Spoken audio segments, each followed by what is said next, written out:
Hey folks, how you all doing? So today I'm going to do a follow-up to a Style Council video that I did a couple of weeks ago. Last one I did was discussing the differences in versions between their debut album Cafe Blur and the American release of the album entitled My Ever-Changing Moods, with track listings and which ones I thought were better, etc.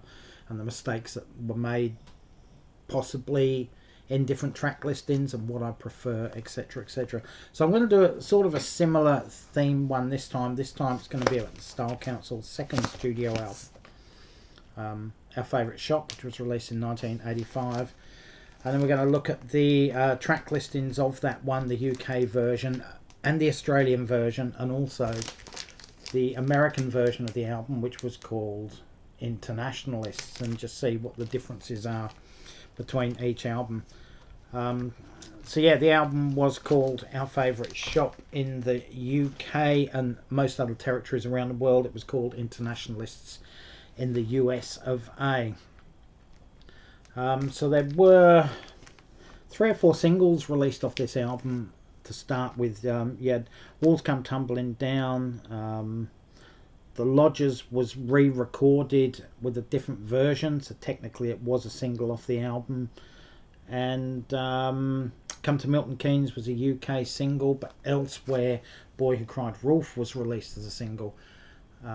In my opinion, Boy Who Cried Wolf is a far superior song to Come to Milton Keynes, but that's irrelevant at this stage. We'll look at the track listing. So the UK version of the album, side 1, Homebreakers, followed by All Gone Away, Come to Milton Keynes, Internationalists, Stones Throw Away, the stand-up comics Instructions, which is a skit featuring Lenny Henry on vocals, Boy Who Cried Wolf. Side 2 is Man of Great Promise, Down in the Seine, The Lodgers, Luck, With Everything to Lose, the instrumental Our Favourite Shop, and Walls Come Tumbling Down closes off the UK version of the album.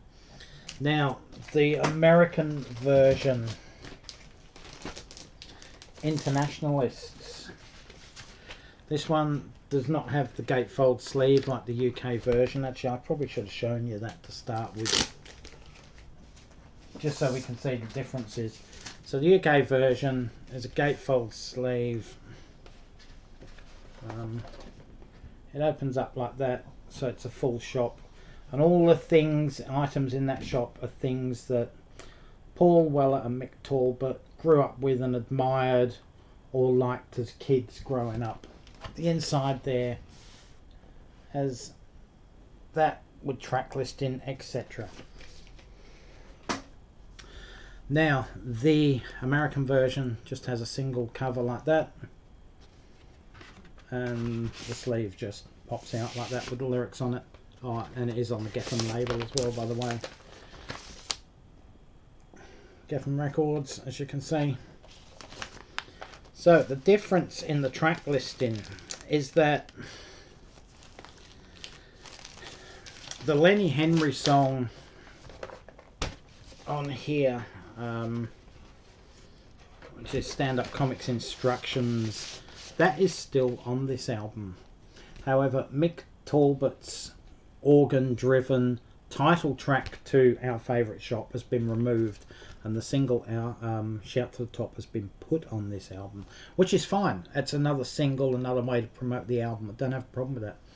But I can't see why the Stand-Up Comics Instructions would have been left on this album outside of the UK at all, simply because Lenny Henry was not known outside of the UK. It's one of those irrelevant things. That would be like releasing Come to Milton Keynes outside the UK, because the lyrical content means nothing to anyone outside of England or outside of new towns that were being built in England at the time.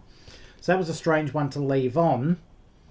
Remove the instrumental, which is the title track, and put on another single from the album. Then we look at the Australian version of the album here. Let's see if I can get the track listing up for you. You might be able to see it there. What the Australian album has done, it has removed Lenny Henry's Stand-Up Comic Instructions, and in its place it's put Shout to the Top, the single, which is a much better option, I think, especially for territories outside of the UK. Because, as I said, Lenny Henry was really a nothing. He wasn't known really outside of the UK. He was a bit of a cult figure, I guess, but wasn't widely known as, say, Billy Connolly would have been, for example.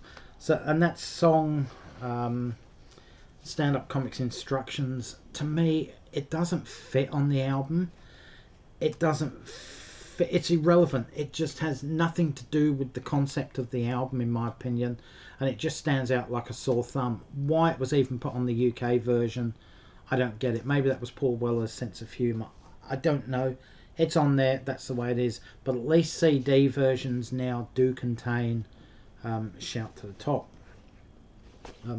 Also, the track listing, regardless of whether Stand Up Comics Instructions is on this album or not, I think a better track to have closed off the album would have been Internationalists, with its blistering guitar and the way it actually stops dead. That would have been a great album closer, as opposed to Walls Come Tumbling Down, which just fades off into the distance. Nothing wrong with the album, with the way the album's played and set out, but if you do listen to it, if you can stream the album or track list it on your CD player and finish with Internationalist, you might find it is a far better album closer than what the current listing, track listing was. But that's just my opinion. But yeah, I just thought I'd show you the American version, which takes off an instrumental and puts on Shout to the Top, which is a brilliant choice. And of course the Australian version, which gets rid of that horrible Lenny Henry track and puts Shout to the Top in its place, another great choice. So overall, in my opinion, of the three versions I have and own, I would actually say the Australian version is the best version, because it cuts out the Lenny Henry track and brings Shout to the Top in.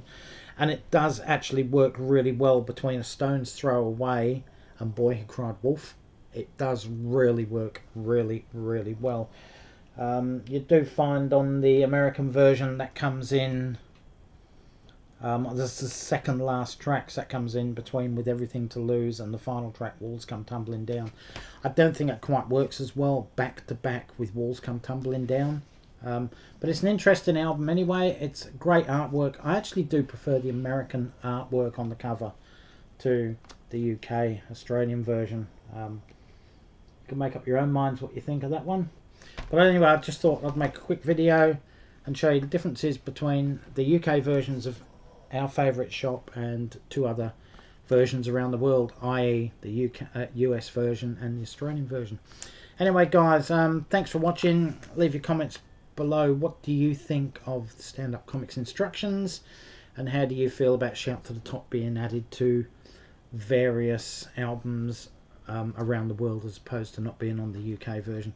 Anyway guys, thanks for watching. Stay safe, take care. All for now. Catch you around then. Bye folks.